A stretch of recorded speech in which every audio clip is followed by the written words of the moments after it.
capítulo 8 de Romanos. Si le pudiéramos dar un título a este estudio, sería La seguridad definitiva de nuestra salvación. Estamos en Romanos 8, versículos del 29 al 30. En un sentido, estos versículos constituyen la médula del tema de la seguridad de nuestra salvación. Antes de introducirnos al estudio, me gustaría que leyéramos juntos entonces los versículos del 28 al 30. Ustedes me siguen con la vista. Y sabemos que a los que aman a Dios todas las cosas les ayudan a bien, esto es, a los que conforme a su propósito son llamados. Porque a los que antes conoció, también los predestinó para que fuesen hechos conformes a la imagen de su Hijo, para que Él sea el primogénito entre muchos hermanos. Y a los que predestinó, a estos también llamó, y a los que llamó, a estos también justificó, y a los que justificó, a estos también glorificó. Por muchos años la iglesia cristiana ha estado dividida en dos bandos, dos grupos. En cuanto a la pregunta si un cristiano puede o no puede perder la salvación. Es una pregunta que muchos creyentes se hacen, con la cual luchan. Básicamente estos dos grupos se denominan calvinistas por un lado y arminianos por otro. El primer grupo, los calvinistas, no cree que la salvación se puede perder y por lo tanto enseña la seguridad de la salvación, o la doctrina de la perseverancia de los santos, es otra forma de llamarle a esta doctrina. El otro grupo cree y enseña que la salvación se puede perder. ¿Quién tiene la razón? Bueno, nuestro interés no se encuentra en discutir si los calvinistas o los arminianos tienen la razón, sino ver y determinar lo que Dios dice en su palabra en cuanto a esta doctrina que por los siglos ha sido controversial.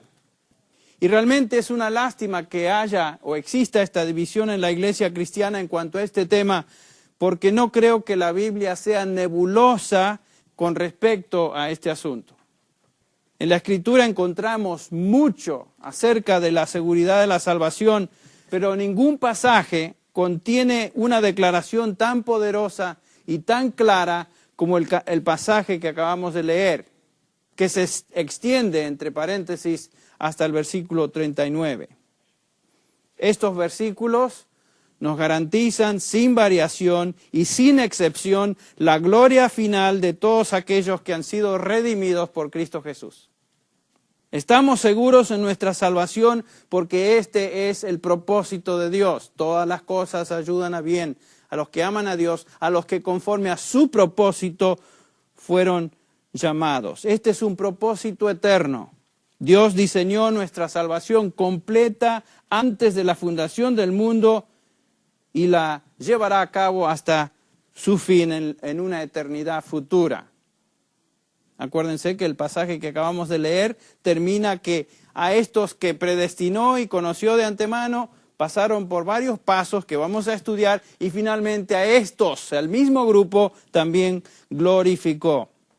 Ya vimos que el Espíritu Santo intercede por nosotros para que el plan y propósito de Dios llegue a su culminación. El versículo 26, ustedes recuerdan que ya estudiamos, dice, y de igual manera el Espíritu nos ayuda en nuestra debilidad, pues lo que hemos de pedir como conviene no lo sabemos, pero el Espíritu intercede por nosotros con gemidos indecibles. El Espíritu intercede por nosotros, ¿quiénes?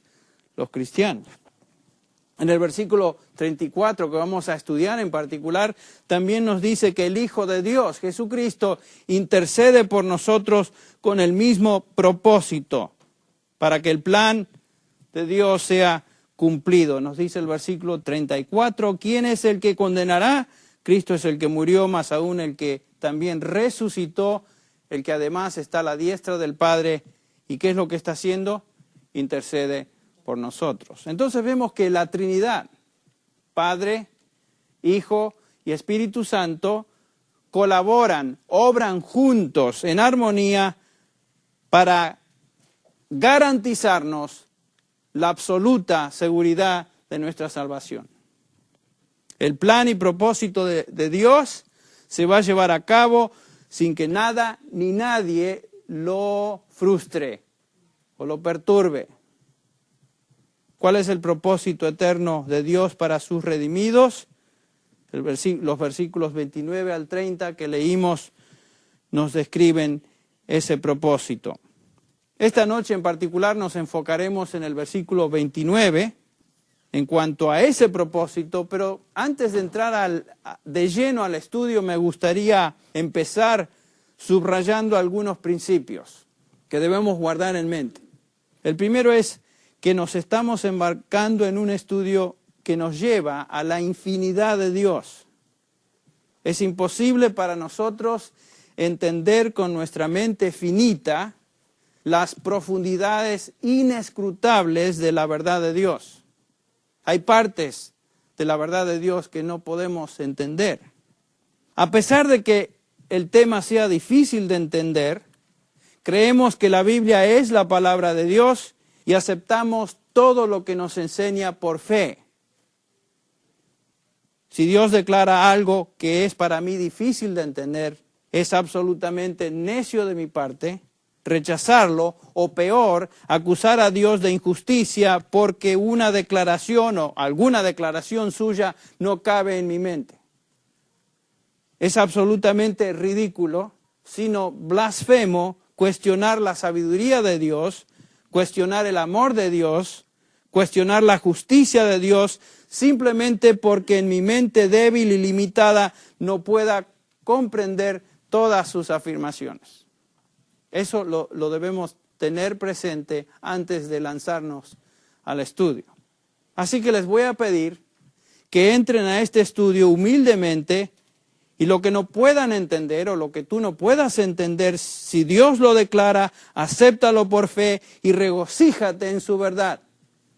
Entonces, esa va a ser nuestra actitud antes de entrar a este estudio. Ahora sí, entremos a examinar este maravilloso pasaje. El versículo 28 nos acaba de decir que todas las cosas que vienen a nuestra vida, Dios de alguna manera las controla y son para nuestro bien. Y dijimos que es para nuestro bien presente en esta vida, pero particularmente en el contexto del pasaje, el bien se refiere a la gloria futura, a la gloria venidera que se describe en los versículos 29 al 30.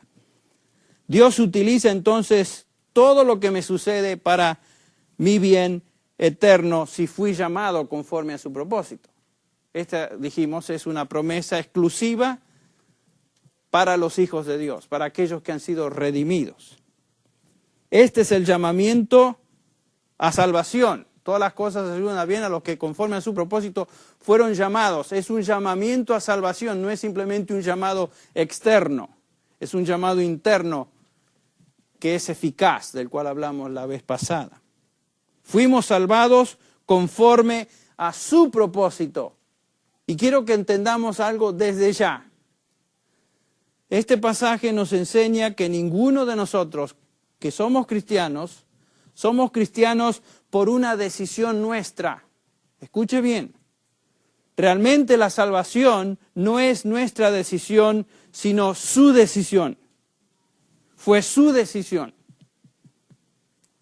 A menudo se nos enseña que tenemos que tomar una decisión por Cristo para ser salvos. Y es cierto, es nuestra responsabilidad de responder al Evangelio que se presenta.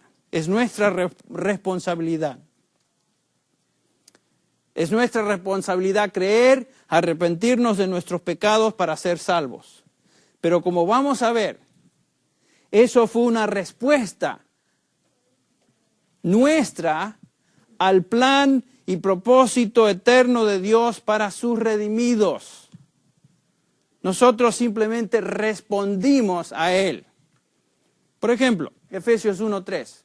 Ustedes recuerdan cómo el apóstol Pablo comienza este tremendo capítulo de Efesios, donde nos dice: bendito sea el Dios y Padre de nuestro Señor Jesucristo, que nos ha bendecido con toda bendición espiritual en los lugares celestiales en Cristo.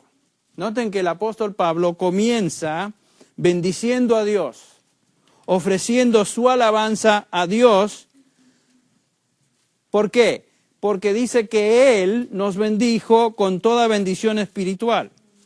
En otras palabras, el que merece la alabanza por la salvación mía es Dios. Él fue el que nos bendijo. Él decidió a favor nuestro. Ahora, ¿por qué le alabamos? ¿Por qué es que le bendecimos? El versículo 4 dice que Él, Dios, nos escogió en Cristo antes de la fundación del mundo para que fuéramos santos y sin mancha delante de Él. Entonces, Dios se merece la alabanza, mi gratitud, mi bendición, porque Él, de acuerdo a este pasaje, nos escogió. Él decidió, fue su decisión escogernos antes de la fundación del mundo. Fue su plan, fue su propósito que seamos santos o que fuéramos santos y sin mancha delante de Él. Hoy somos santos en Cristo Jesús en cuanto a nuestra posición y la Biblia nos enseña que algún día seremos santos totalmente, completamente conformes a la imagen de su Hijo que vamos a ver en un instante. Otra vez, vemos entonces que la acción inicial es de Dios. El versículo 5 de Efesios 1 nos dice que nos predestinó para adopción como hijos para sí mediante Jesucristo, ¿conforme a qué? Al beneplácito de su voluntad. Dios nos escogió porque a Él así le plació. Eso fue su deseo, esa fue su voluntad. Él predeterminó que íbamos a ser sus hijos mediante Jesucristo. Otra vez podemos ver que fue su decisión. El versículo 5 dice que fue según el puro afecto de su voluntad. Fue la voluntad de Dios salvarnos. Ese fue su plan, fue su propósito.